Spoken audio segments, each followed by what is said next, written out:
Halo adik-adik, selamat pagi semuanya. Wah, sudah pada siap nggak nih untuk beribadah? Sudah, mantap. Siapa di sini yang belum mandi? Oh, nggak ada yang angkat tangan. Jadi semua udah mandi ya? Semua sudah makan? Iya, supaya ibadahnya semangat. Nah, sekarang kita mau beribadah ya. Semua jangan ada yang bermain-main, jangan ada yang berlari ke sana kemari. Sekarang kita mau berdoa terlebih dahulu ya. Semua ngikutin Kak Dian untuk berdoa. Lipat tangannya, tutup matanya. Tuhan Yesus, terima kasih untuk pertolongan-Mu bagi kami. Tuhan, terima kasih buat pagi ini kami boleh bangun dengan sukacita. Kami mau beribadah Tuhan saat ini. Berkati kami semua, berkati ibadah kami. Dalam nama Yesus kami berdoa. Amin. Oke adik-adik, sekarang kita langsung saja ya memuji dan memuliakan nama Tuhan.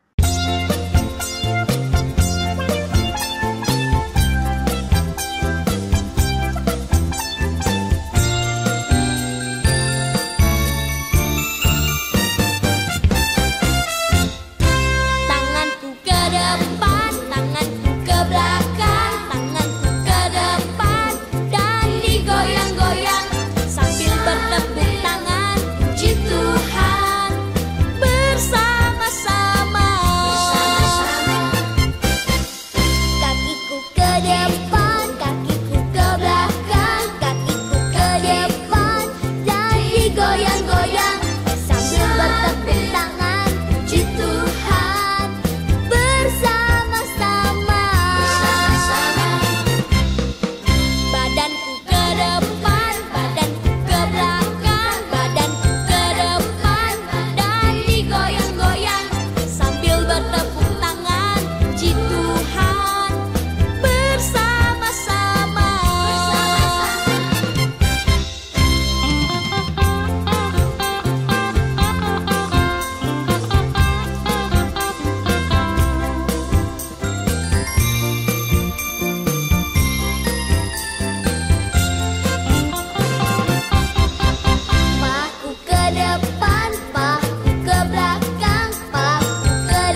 Oke, kita sudah memuji Tuhan dan sekarang kita mau mendengarkan cerita firman Tuhan. Untuk itu, sebelum kita dengar firman Tuhan, adik-adik, yuk kita berdoa terlebih dahulu ya. Semua lipat tangannya dan tutup matanya. Tuhan, kami sudah memuji memuliakan nama Tuhan. Mari Engkau berkati puji-pujian kami supaya menyenangkan hati Tuhan. Saat ini Tuhan, kami mau mendengarkan firman-Mu. Berkati kami, berkati Kak Dian yang mau menceritakan firman Tuhan. Di dalam nama Yesus kami berdoa. Haleluya. Amin. Oke, selamat mendengarkan cerita firman Tuhan ya adik-adik. Oke adik-adik, hari ini kita mau mendengarkan cerita tentang Tuhan yang menjaga Paulus di Pulau Malta. Ada di dalam Kisah Para Rasul pasal 28 ayat 1 sampai ayatnya yang ke-10. Nah adik-adik, ketika Paulus dan orang yang bersama-sama dengan dia selamat dan sampai di sebuah pulau yang bernama Pulau Malta. Dan orang-orang yang ada di pulau itu membantu dan bahkan mengajak mereka untuk menghangatkan badan mereka yang sedang kedinginan di dekat api yang sangat besar. Paulus juga membantu mereka untuk mencari kayu untuk dibakar supaya apinya itu tidak mati. Nah, pada saat Paulus melemparkan kayu ke dalam api, tiba-tiba seekor ular keluar dari dalam api dan menggigit tangan Paulus. Dan Paulus pun mengambil ular itu dan melemparkannya kembali ke dalam api. Wah, adik-adik, kasihan ya Paulus digigit oleh ular, dan semua orang yang melihat itu ketakutan, takut bahwa Paulus akan mati. Tetapi setelah ditunggu-tunggu, Paulus tidak merasa kesakitan dan bahkan tidak mati. Semua orang terheran-heran melihat hal itu. Setelah itu, seorang gubernur atau orang yang sangat dihargai di pulau itu memanggil Paulus dan orang yang bersama-sama dengan dia untuk makan dan beristirahat di istana gubernur selama beberapa hari. Adik-adik, Paulus dan semua orang dilindungi dan dipelihara oleh Tuhan. Mereka tidak mengalami kelaparan atau sakit apapun. Bahkan di sana, Paulus sangat disayangi oleh mereka karena Tuhan Yesus menyembuhkan semua sakit mereka melalui Paulus dan juga teman-temannya. Adik-adik, Tuhan Yesus pasti akan melindungi kalian juga. Baik itu ketika adik-adik sedang tidur, sedang belajar, sedang berangkat sekolah, atau apapun yang adik-adik lakukan, Tuhan Yesus pasti menjaga kalian semuanya. Asalkan adik-adik tetap percaya dan berdoa kepada Tuhan Yesus, karena Tuhan Yesus baik dan mengasihi kita semua. Oke adik-adik, sekian cerita firman Tuhan ya untuk hari ini. Kita berdoa lagi ya untuk menutup ibadah kita. Yuk sama-sama berdoa. Terima kasih Tuhan Yesus. Kami sudah beribadah, kami sudah memuji Tuhan, kami sudah mendengarkan firman Tuhan. Terima kasih kami ucapkan kepadamu. Mari berkati terus kami sehingga kami menjadi anak-anak yang baik dan anak-anak yang menyenangkan hati Tuhan. Dalam nama Tuhan Yesus, kami berdoa dan bersyukur. Haleluya. Amin. Bye-bye adik-adik, sampai jumpa lagi minggu depan.